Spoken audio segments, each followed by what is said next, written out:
Thank you very much, everybody.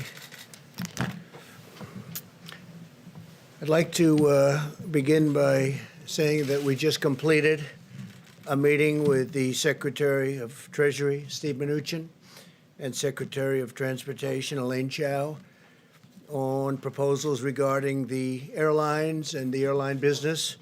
And we're working very closely with a lot of different people. We'll be probably putting out a proposal and giving them some of the details, some of the very powerful details over the weekend. It's moving along quickly. The airline business has been hit very hard, as everybody knows, and we are going to be in a position to do a lot to help them so that they keep their employees and they save their businesses. And that'll be taking place, I think you can say, over the weekend. We may even have discussions with some of the airlines or all of the airlines over the weekend.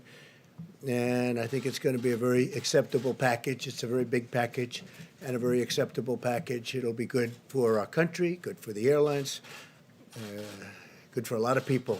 Likewise, I just spoke with the president of Russia, Vladimir Putin, and the king of Saudi Arabia, King Salman, and we had a big talk as to oil production and OPEC and making it so that our industry does well and the oil industry does better than it's doing right now. It's the numbers are so low that there'll be layoffs all over the world. There'll be certainly layoffs in this country. We don't want that to happen. We built a great energy business in the United States. So we have tens of thousands of jobs. We had a very good talk. We'll see what happens. But as you know, OPEC met today. And I would say they're getting close to a deal. We'll soon find out. So that was a conversation we just had. So we had a busy hour and a half. And let me begin by expressing my sincere gratitude to the American people. Millions of Americans are making profound and difficult sacrifices in their own lives because they know it will save the lives of countless others, and that's exactly what it's doing. You see what's happening and where we are, where we stand, and hopefully we're going to be opening up. We can call it opening very, very, very, very soon, I hope. Together, our people are writing one of the most noble chapters in the proud history of our nation. Americans are also encouraged to learn that Boris Johnson, Prime Minister, has been moved out of intensive care. That's a tremendous statement. And we continue to pray for him and his fast recovery. That's a very, very positive development.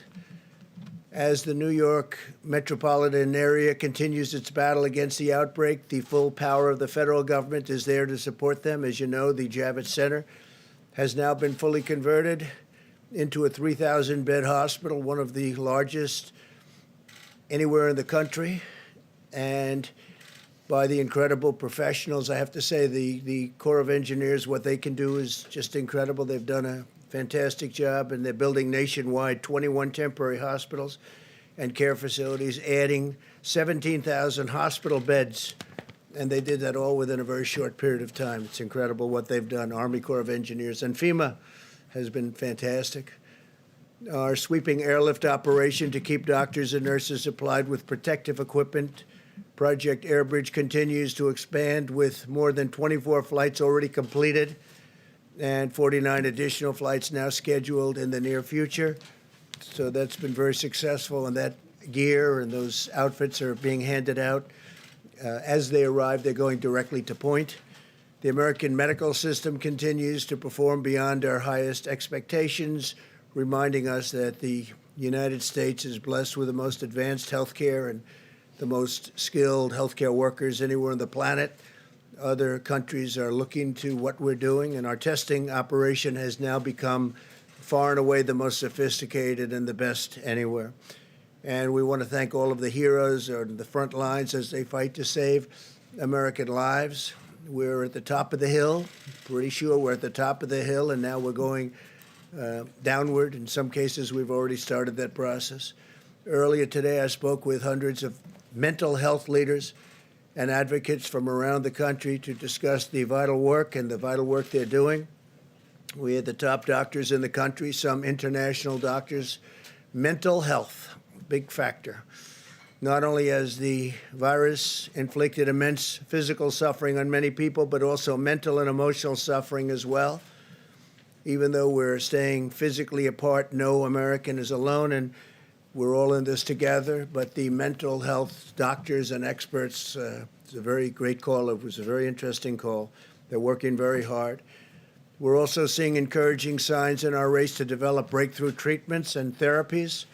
Pfizer revealed today that it has found a promising new treatment that might prevent the virus from replicating, and that it hopes to begin testing in clinical trials very soon. It's going to be very, very soon. They have great feelings for this particular therapy, and they think that a lot of good things are happening through the FDA's Coronavirus Treatment Acceleration Program. 19 therapies and treatments are now being tested, and 26 more are in the active planning or clinical trials. So we have 19 therapies being tested currently, and 26 more are in the active planning for clinical trials. That's a big statement. That's a lot.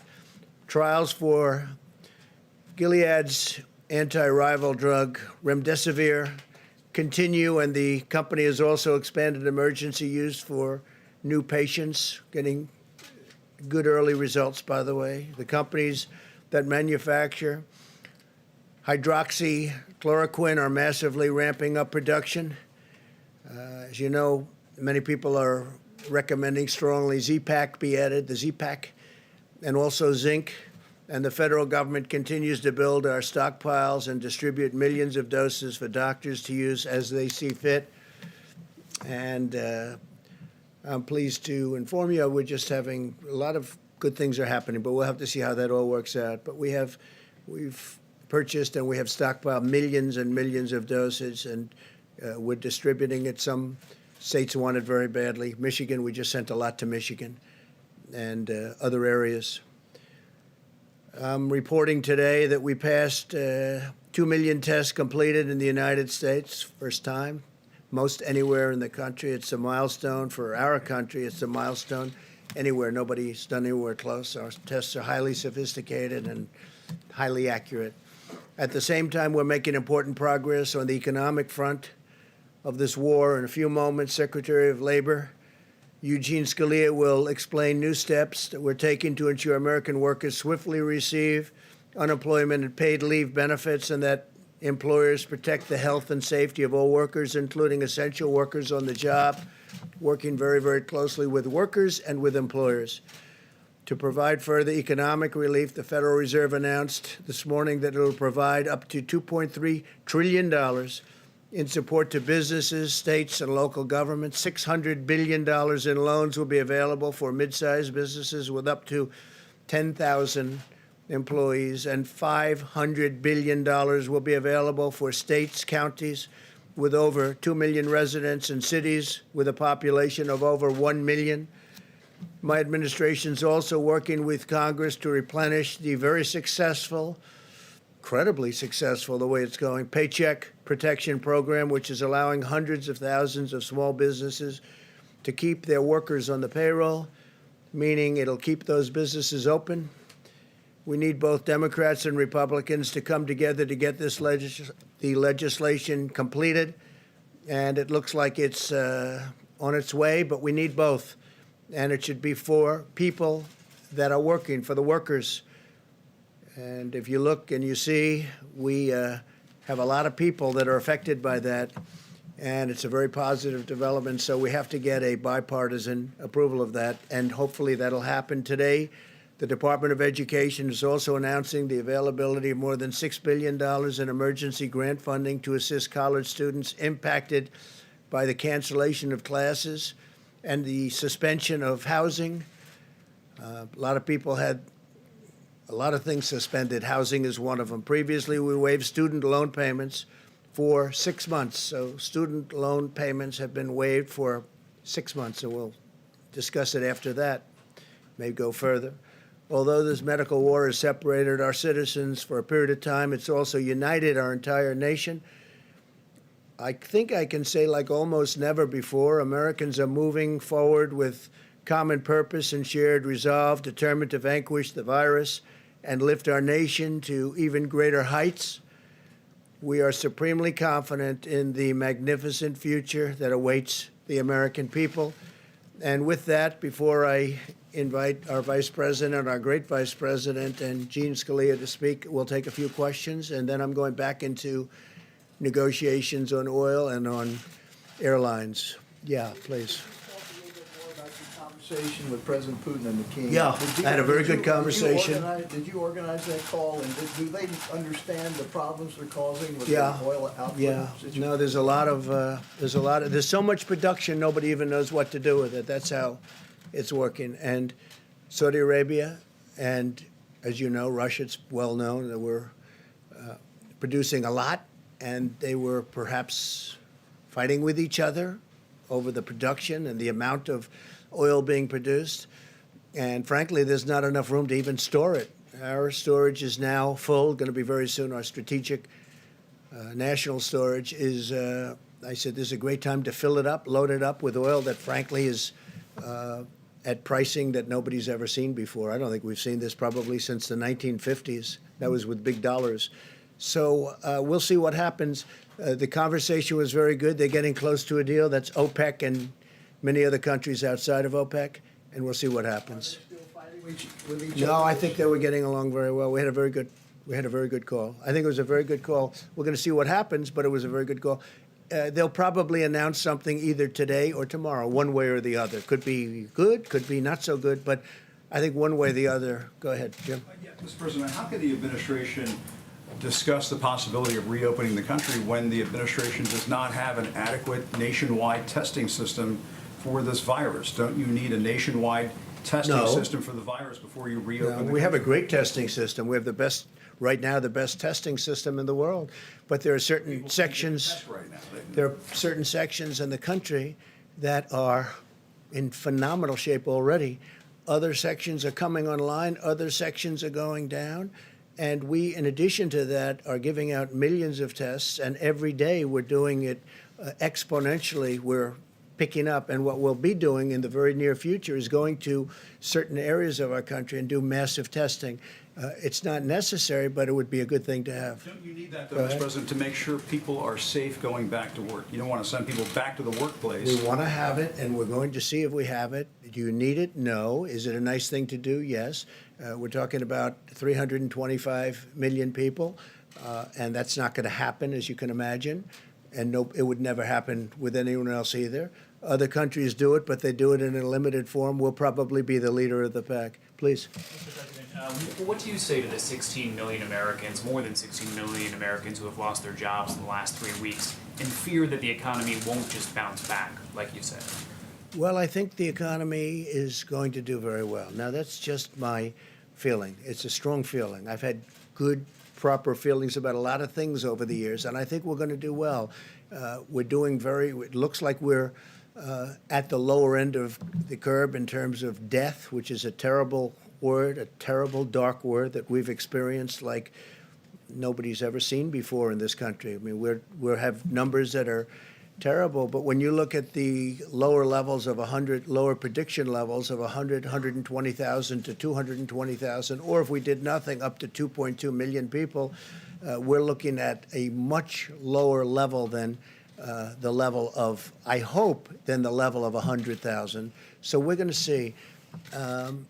We're going to have to. You can never do anything about the people that lost their loved ones and lost their friends, and I mean the great friendships. And I'm not sure a lot of people will ever be the same, but I think our country, from an economic standpoint, will end up being stronger than ever. We have tremendous stimulus. We have tremendous stimulus plans. We have things in the works that are going to really, I think, fire the country. I think that what's going to happen is we're going to have a big bounce rather than a small bounce.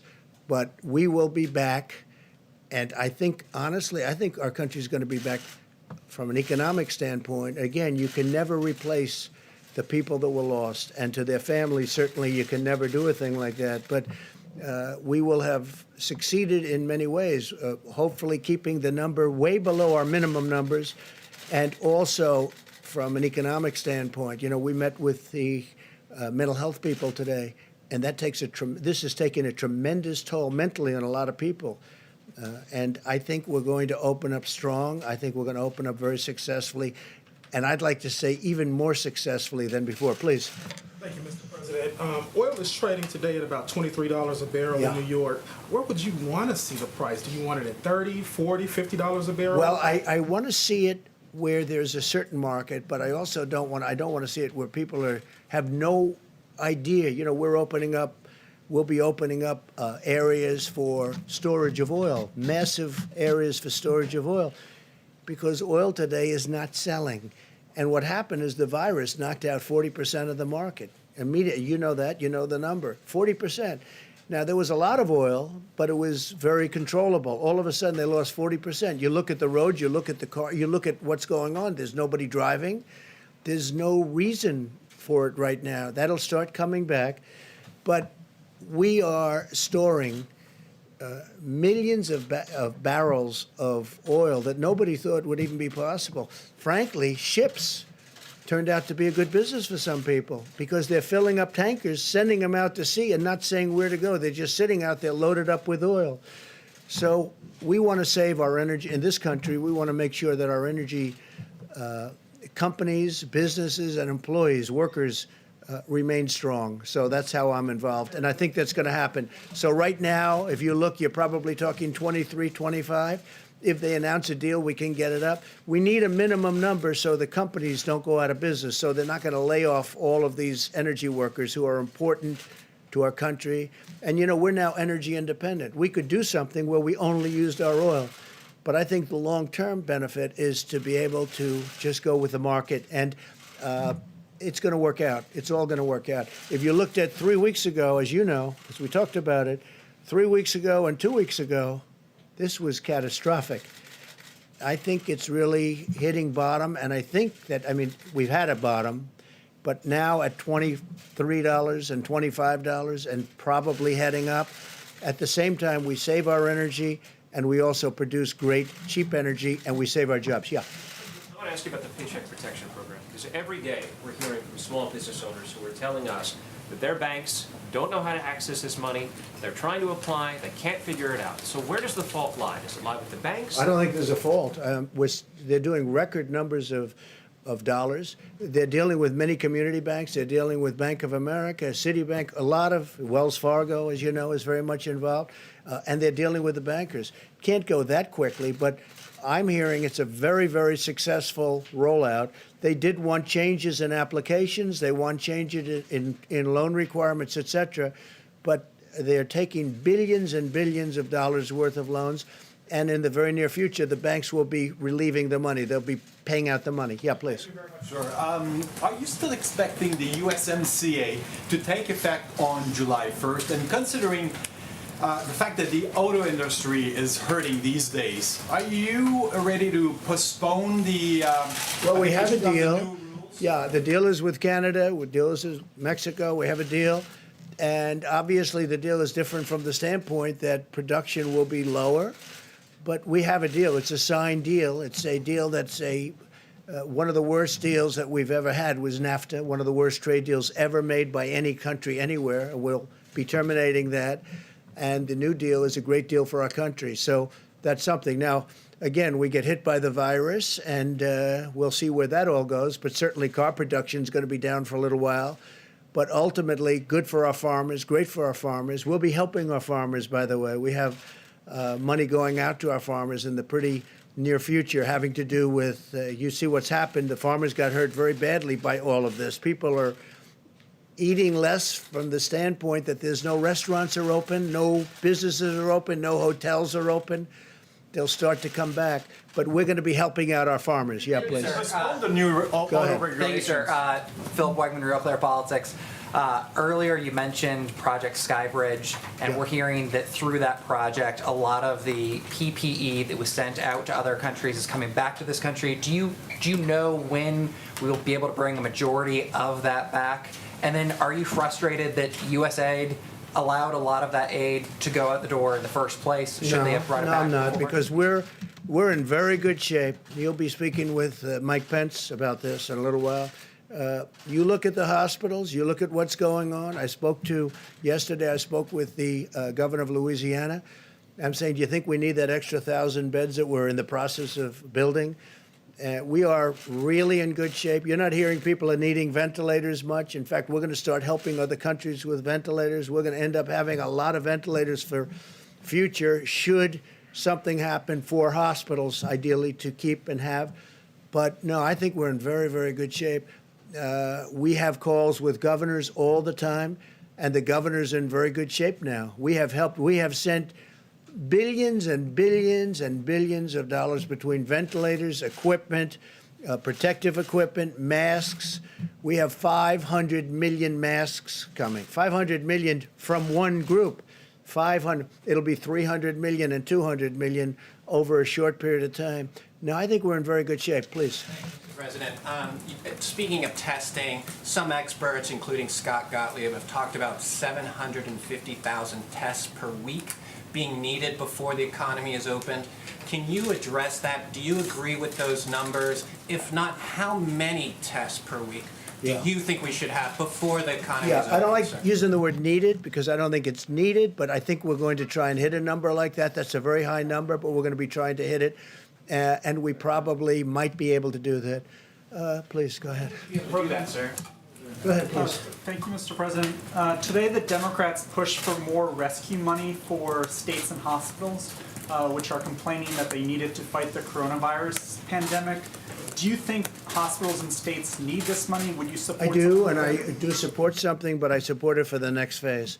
It's much simpler in the next phase, whether that phase is infrastructure or whatever.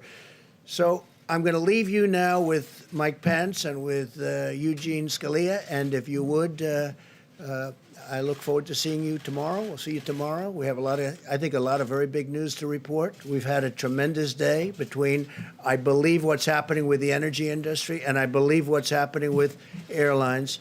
I look forward to seeing you. Thank you very much, everybody. Thank you. You still have not gotten the evidence of widespread voter fraud. Well, good afternoon, everyone.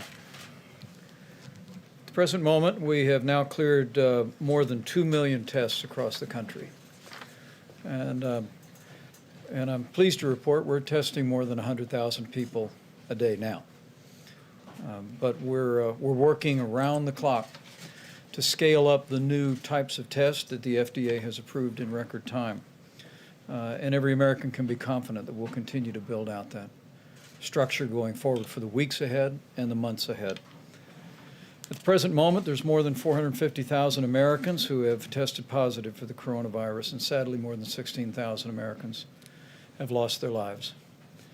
And as President Trump just said, our hearts go out to the families that have lost loved ones. And I want to assure you that all of us working at every level understand these are not numbers, these are lives. And our heartfelt condolences during this heartbreaking week go out to every American family that's lost a loved one to the coronavirus. It has been a difficult week, but as Dr. Birx will reflect in just a few moments, as we look at the data literally on a county-by-county basis every day, we continue to see evidence that in areas where the epidemic has impacted most, the greater New York City area, Louisiana, the Detroit metro, the Denver metro, we continue to see evidence of stabilization. And it appears, as Dr. Birx suggests, that we are close to the peak in each of those areas so impacted.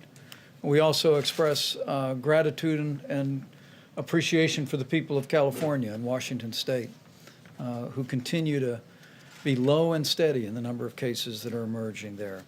We're watching the Chicago metro area, we're watching the Boston metro area, and as Dr. Birx will discuss, we just continue to urge every American to put into practice the President's coronavirus guidelines, because all evidence indicates from the West Coast to what we're beginning to see in major outbreak areas on the East Coast, it's working, America. And it's working because you're doing it. and we encourage you onward in that. Today, the White House Coronavirus Task Force met, but most of the team also met with Republicans and Democrats in two separate conference calls of the United States Senate. Secretary Mnuchin, our health experts, Admiral Polovchek, Dr. Hahn joined us as we discussed a broad range of issues. The Treasury Secretary touched on the Paycheck Protection Program, now in day 5.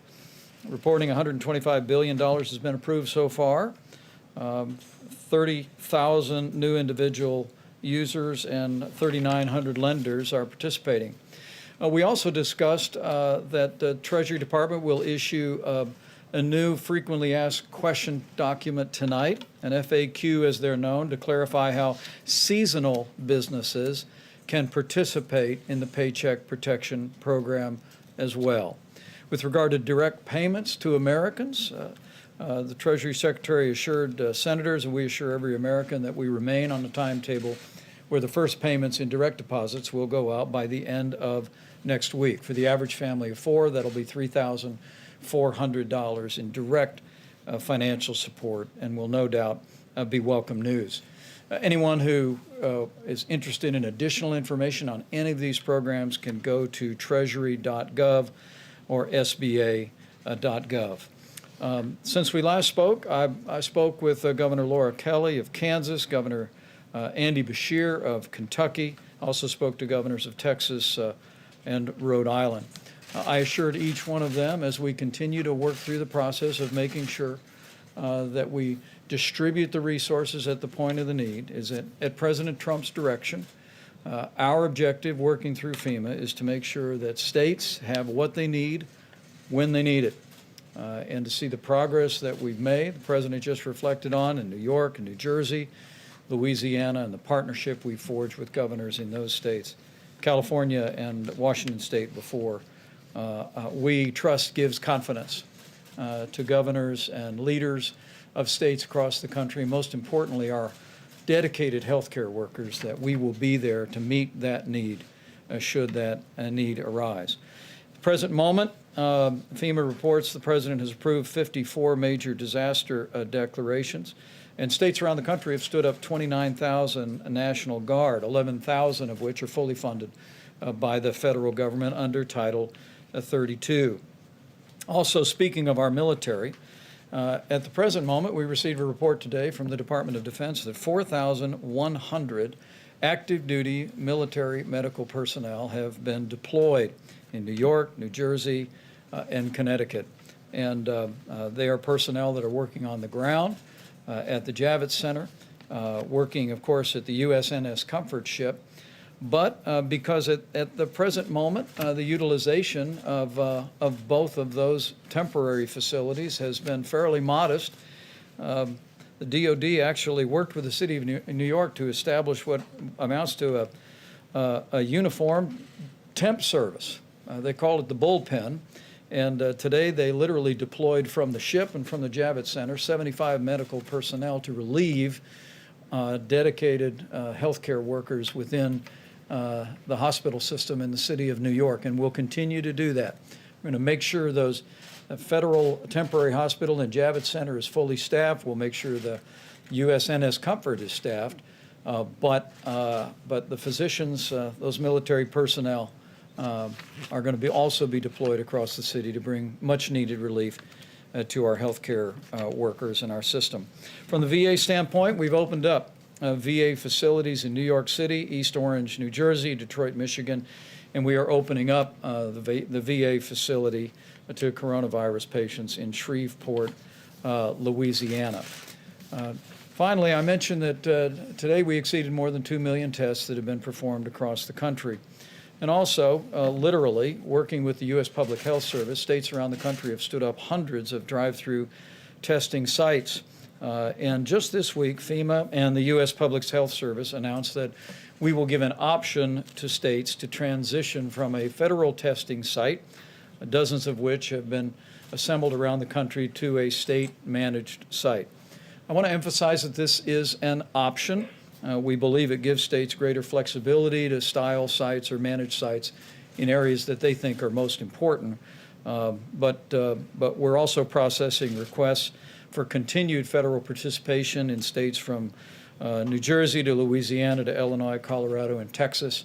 And we want to assure people in communities all across the country that we'll continue to partner with states to the extent that they prefer us to be a part of it.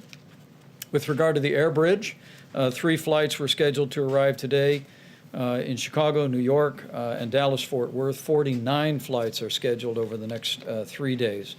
And we continue to work supplies. We continue to literally leave no stone unturned around America and around the world.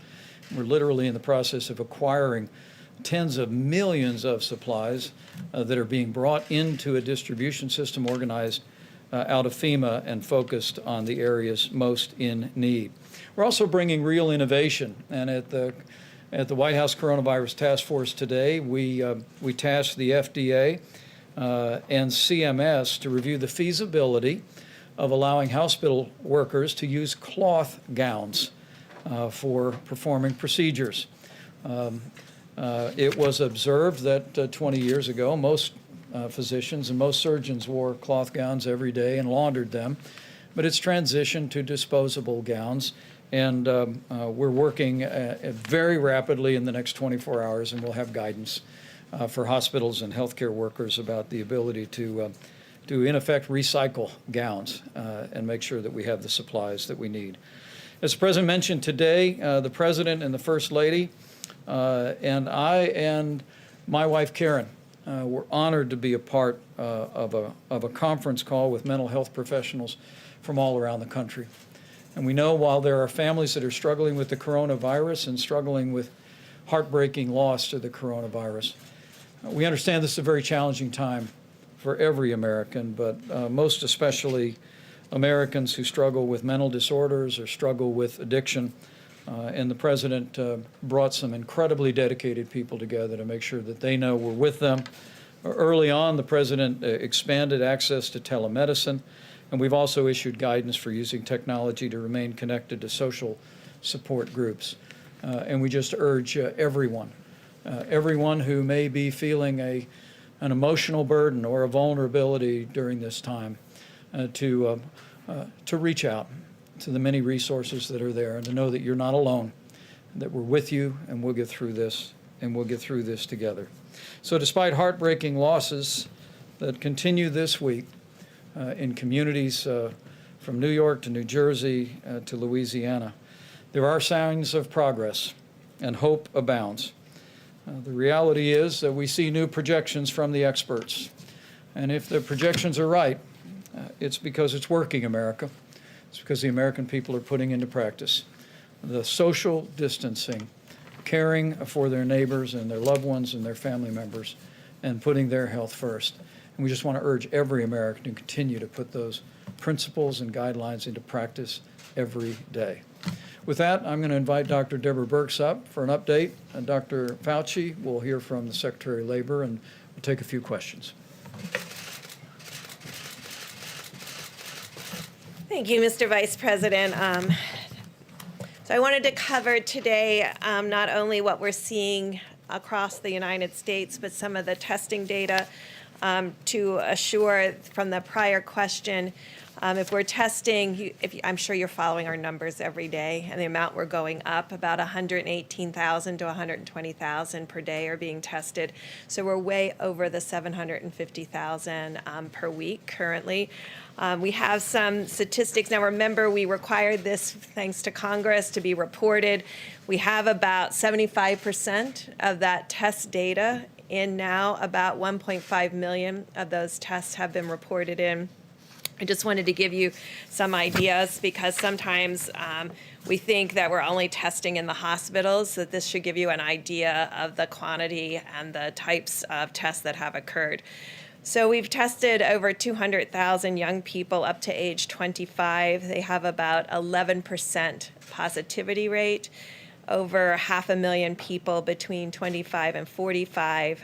They have a 17% positive rate. Now remember, in order to get tested, you have to have symptoms. So this gives you an idea of the number of people who have symptoms that are not infected with coronavirus. Another nearly 500,000 people between 45 and 65, their positivity rate is 21%.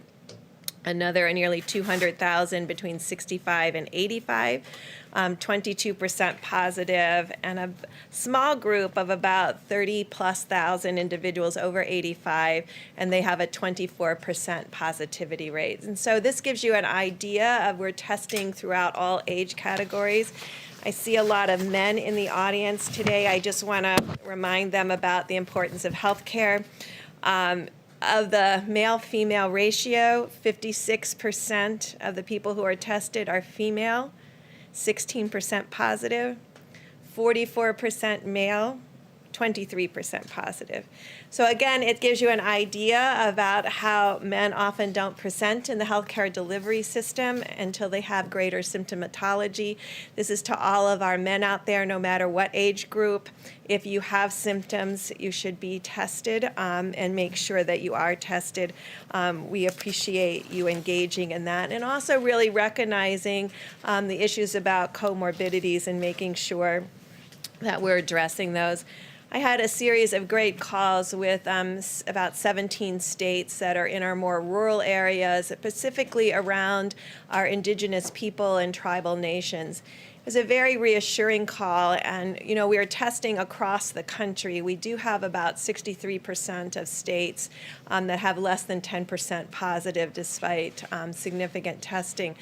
And within the indigenous peoples and tribal nations, they're seeing the same thing that we're seeing across the nation.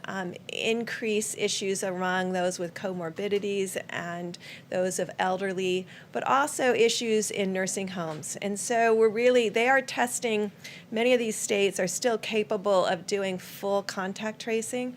And so they've been doing contact tracing from nursing home outbreaks and other outbreaks. It really gives us a clear impression of no matter what we do in the future, we need to really ensure that nursing homes have sentinel surveillance. And what do I mean by that? That we're actively testing in nursing homes, both the residents and the workers at all times. That is where, and that's how we saw this at the beginning. That's what we saw in Washington State. And that's what we're seeing in many of the states that have very low case attack rates. The other thing that I want to leave you with, we certainly know how desperate and difficult the situation has been in New York over the last few weeks. And we've been telling and talking about how this would be the week that would be most difficult because of the large proportion of cases that are coming from the New York metro area. What's been encouraging to us, those early states outside of Washington and California, which still have extraordinarily low attack rates because of their level of mitigation, all of the new areas that are having new increasing cases, we talked about them yesterday, Washington and Baltimore and the Philadelphia metro area. That includes Camden, Wilmington, and the counties around Philadelphia. We're seeing that the case numbers, what we'll get to as far as attack rates, we talked about 1 in 7 in 1,000 in New York that are being measured. These are coming in, even with their progress up their curve, in the 1 to 2 per 1,000 range, showing that when you start mitigation early, it has a very different impact. All of this data is coming together, the testing rates, the seropositivity, the age groups, who really needs hospitalization, ICU, the innovative pieces coming from, we heard a great report from Louisiana this morning on the phone call where they talked about a minimum now of 40% of people coming off of ventilators alive and leaving the hospital. This is very encouraging to us. Really shows amazing progress clinically at each of these hospitals and the real lessons what we're learning and sharing across hospitals. But really shows us that the original outbreaks were very large, but the newer ones that we talk about in Washington and Philadelphia and Baltimore, it looks like their attack rates and the attack rates in Denver and some of these other states that we have been talking about are much lower than New York and New Jersey. And this gives us hope about really understanding how to integrate this information together, not dealing with a model, but the real life cases that are occurring and understanding how to move forward together to really have a different future. So thank you very much. Thank you very much, Mr. Vice President. So, just reflecting about what we've been doing over the last few days, remember last weekend when we made the forecast that this would really be a bad week? As I mentioned yesterday and the day before, it is, in the sense of deaths, a bad week. In fact, every day there seems to be a record of number of deaths compared to the day before. In fact, New York today had, again, another record of, I think the city itself was about 820 plus deaths.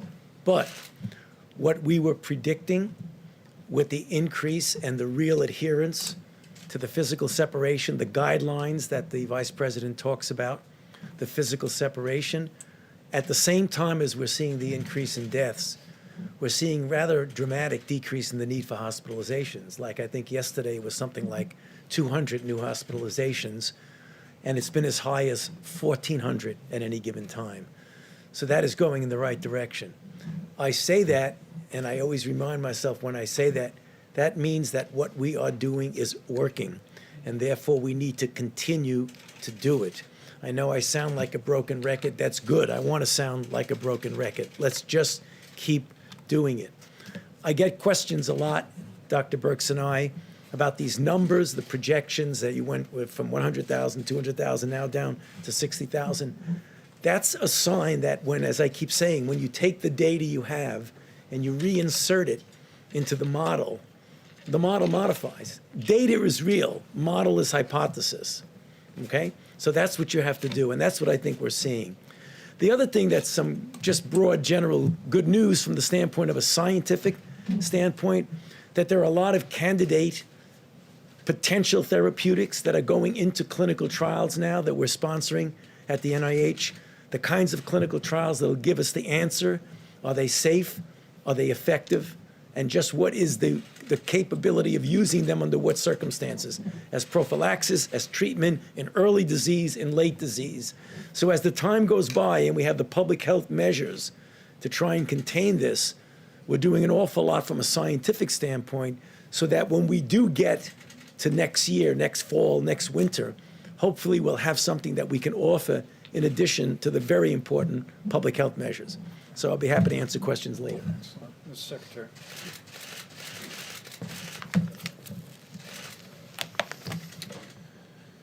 Mr. Vice President, thank you, and thanks to the task force, and of course thanks to the President for his leadership. The important public health measures that have been discussed so much in these briefings in this room have had a large impact in American workplaces. We saw that again today as the Labor Department released figures showing that 6.6 million new unemployment claims were filed last week. We're all mindful, the President mentioned this, that the American people are making difficult sacrifices. That has included being furloughed, laid off, or having a small business struggle. That said, American workers can be encouraged by how swiftly and comprehensively the President and Congress have responded. 3 weeks ago, the U.S. had never had a law requiring paid sick leave at U.S. companies.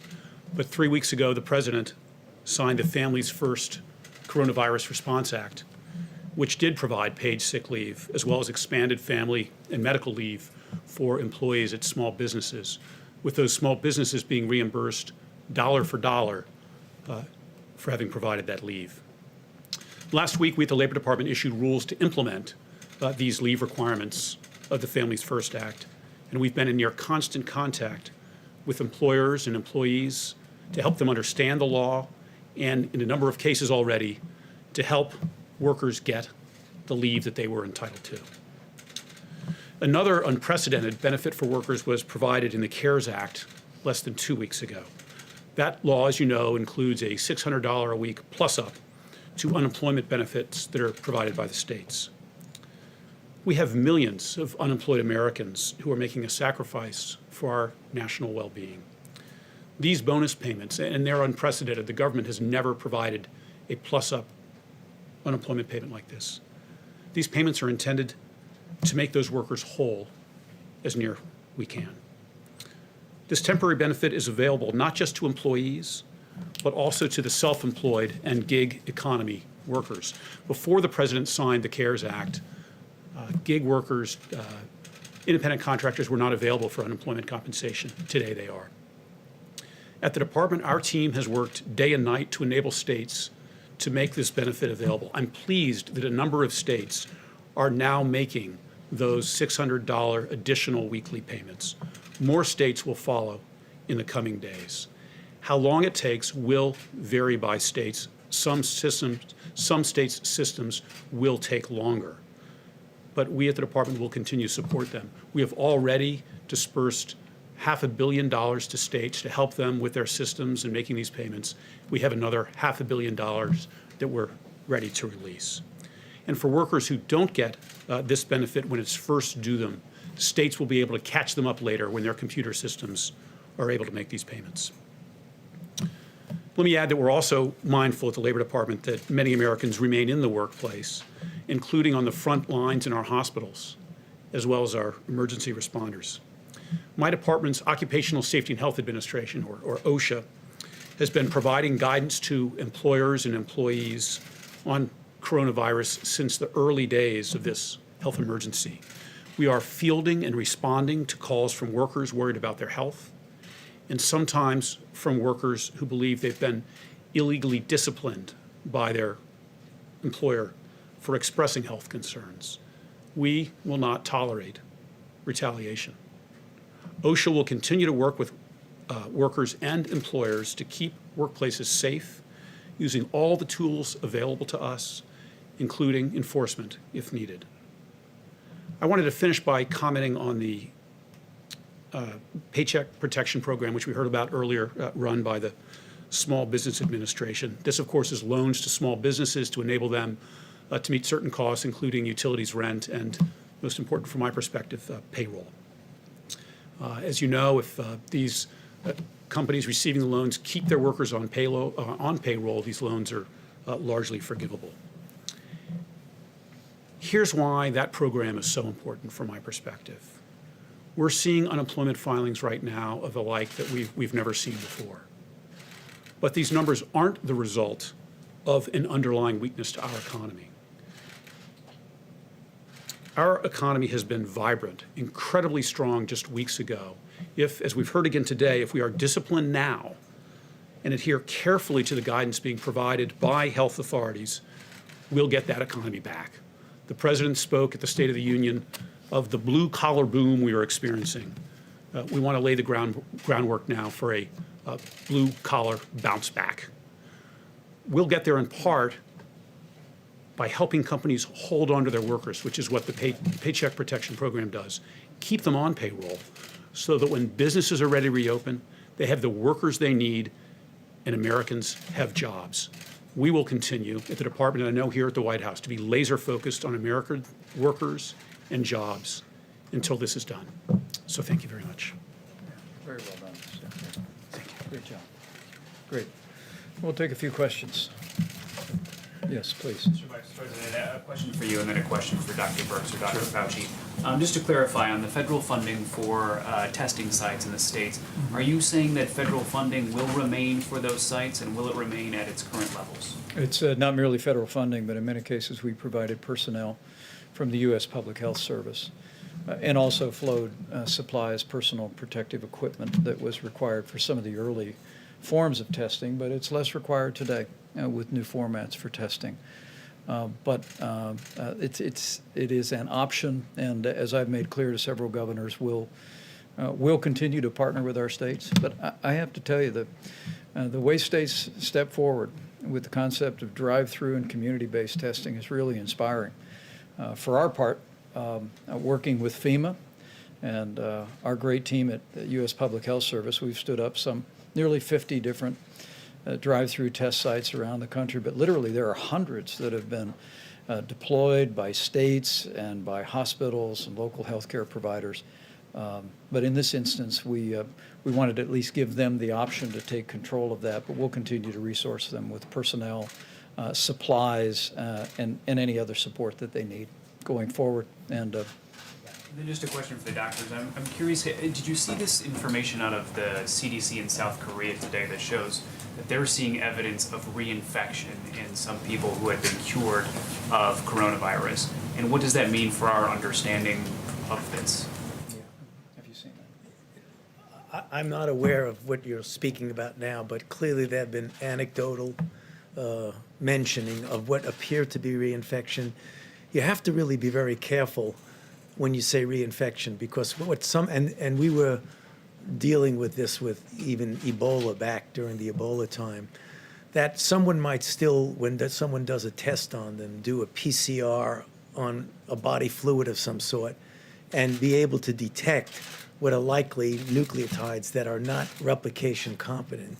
So if you're telling me, which I don't think they're saying, that someone has coronavirus disease, they get sick, it's documented, they get better, and then a month or so later, they get sick with documented coronavirus disease. I don't think that's what they're saying, but I don't want to jump the gun on it until I see the data. They use the word reactivate. Is that different? Yeah. Well, yeah, what reactivating what means is that it depends what you mean by reactivating. If someone clearly is ill and they have virus isolated from them, that you may have a prolonged course. I'd like to see how long they reactivate. I mean, if they were sick and had documented virus, and then 3 months later they had documented virus, is that reactivation or is that infection with another virus?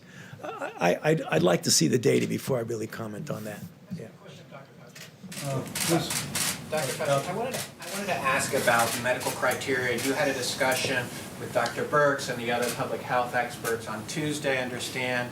Can you discuss what is the medical criteria that you guys are discussing in order to reopen the government? What is the medical criteria? Well, it's less medical criteria than it is public health criteria.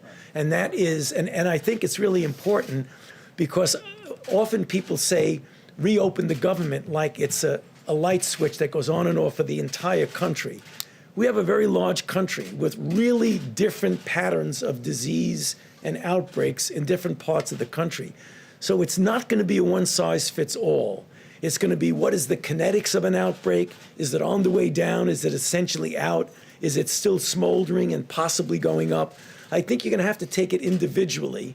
And are there some benchmarks that you're looking at, though? I mean, are there some numbers that you're looking at, some data that you would like to see? What would you like to see before that happens? Yeah, well, I will allow Dr. Birx to come up with just my own opinion. I don't think they're going to be benchmarks that are going to be consistent from one to the other. For example, I would not want to pull back at all in New York until I was clear that that curve really was doing what we've seen in other countries, a very steep decline down, and we had the capability, if there was a resurgence, of having everything in place to be able to do the containment as opposed to struggling with mitigation with what we've been doing.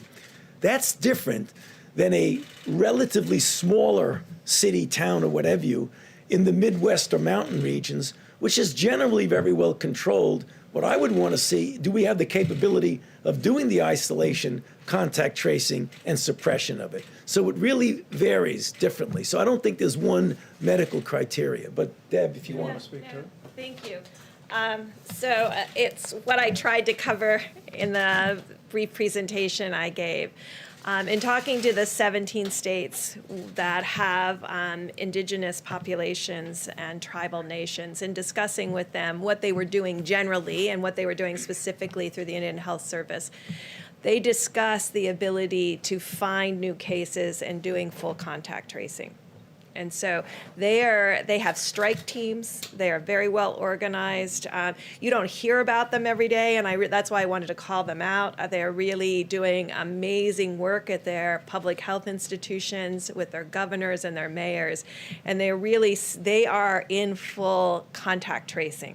Yes, they're doing social distancing, but they're also doing full contact tracing and understanding all aspects of their epidemic. So we're looking at those pieces, as well as when I was talking about blunting, really when you're starting to go up that curve, having that unbelievable blunting where you only get evident attack rates, and I want to be very clear about that. When we see cases, these are symptomatics that have been diagnosed. There's clearly, we believe, people we don't see. And that's why the antibody test is going to be helpful to us to really define that.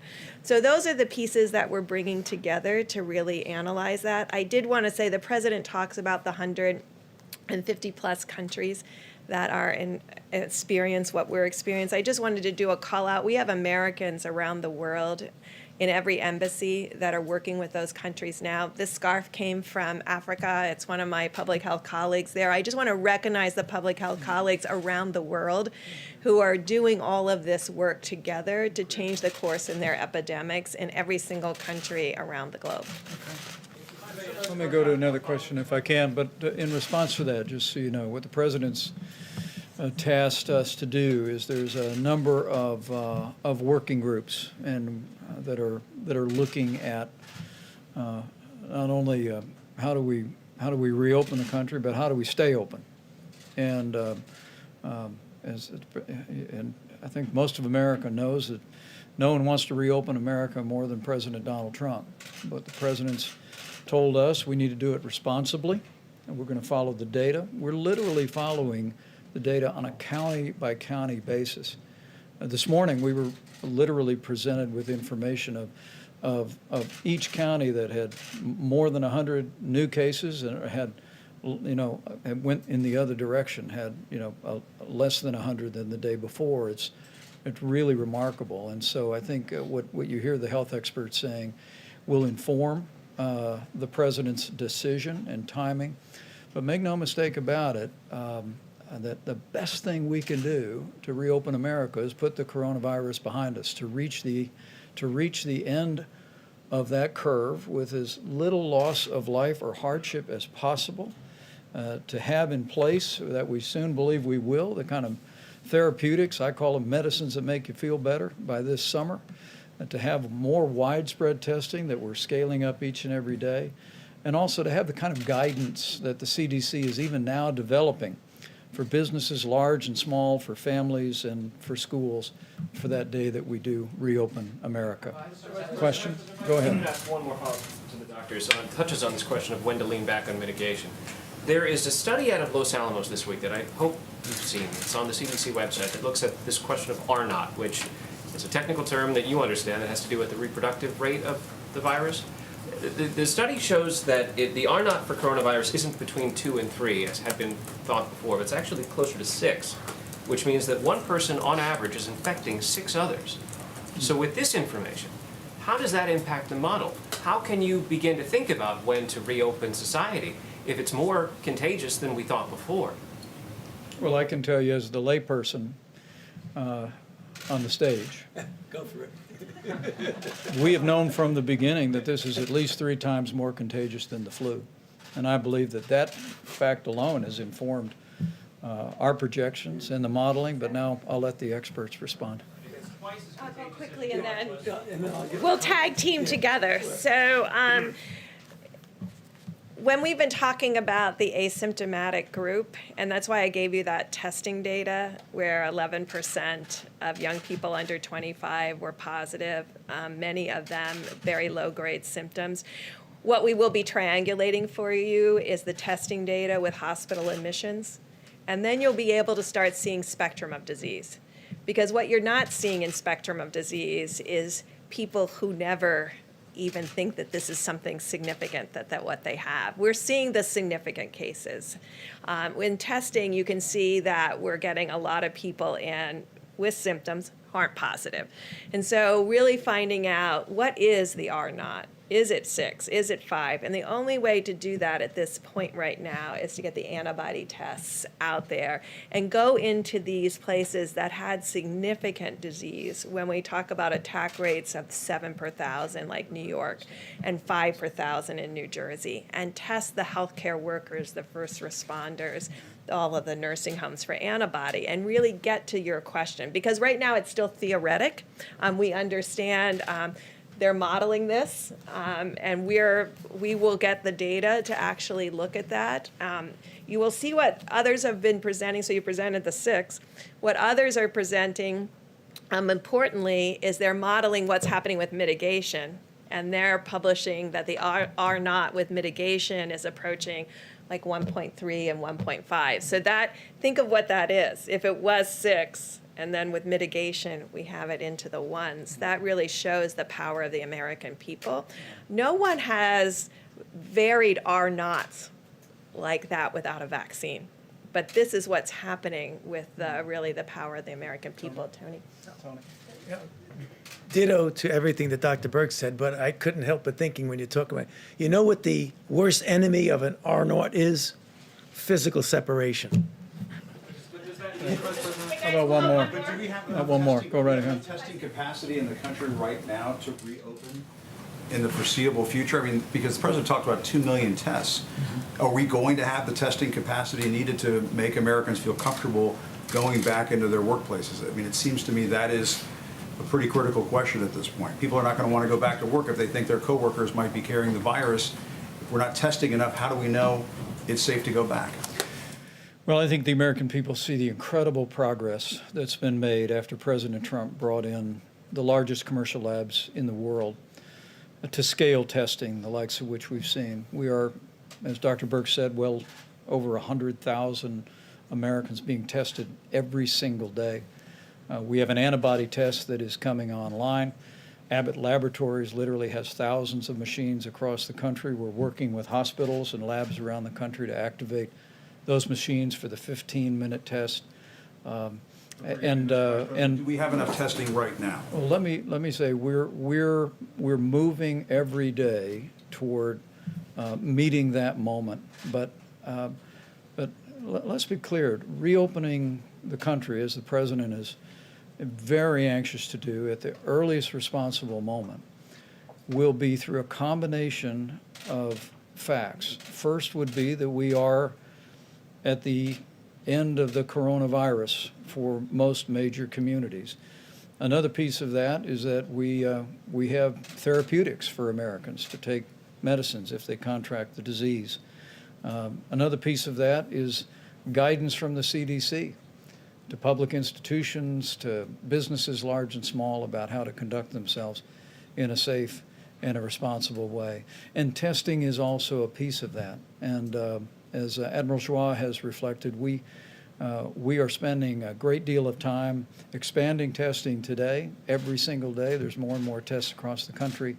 But we're also working to scale testing that as we move into this summer and move into the fall, we'll have the testing we need to do what these doctors call not diagnostic testing, which is to take a test of a person that has symptoms, but surveillance testing, so we can identify people that may have had it and may be immune, versus people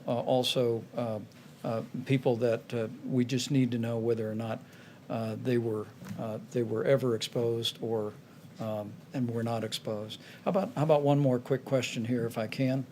I think he had one right here, or I'll go to you in the back. Thank you, Mr. Vice President. In the next few weeks, the Supreme Court is set to rule on DACA and on the Deferred Action for Childhood Arrival, and about 30,000 of those people who are under that program are frontline healthcare workers. Is the administration in any way ready to protect them if the ruling comes in your favor and takes the protection out and they can no longer work in the health field as they're needed right now?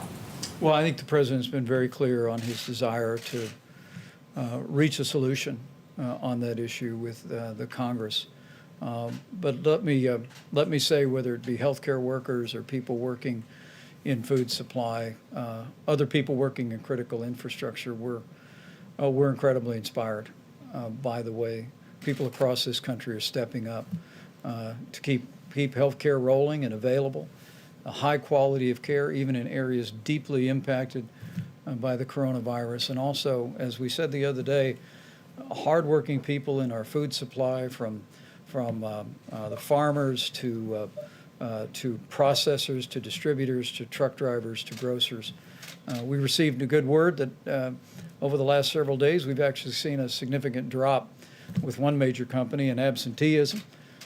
We issued new guidance from the CDC about how people who may have been within close proximity to someone who had the coronavirus could return to work before the 14 days if they didn't have a fever, if they tested themselves twice a day and returned with a mask. But the dedication of people to continue to work is truly inspiring. And I know as we go forward, we'll work through a broad range of national issues, but we're going to be incredibly proud for a long time by the way people all across this country responded to this moment. So thank you all very much. We'll see you tomorrow.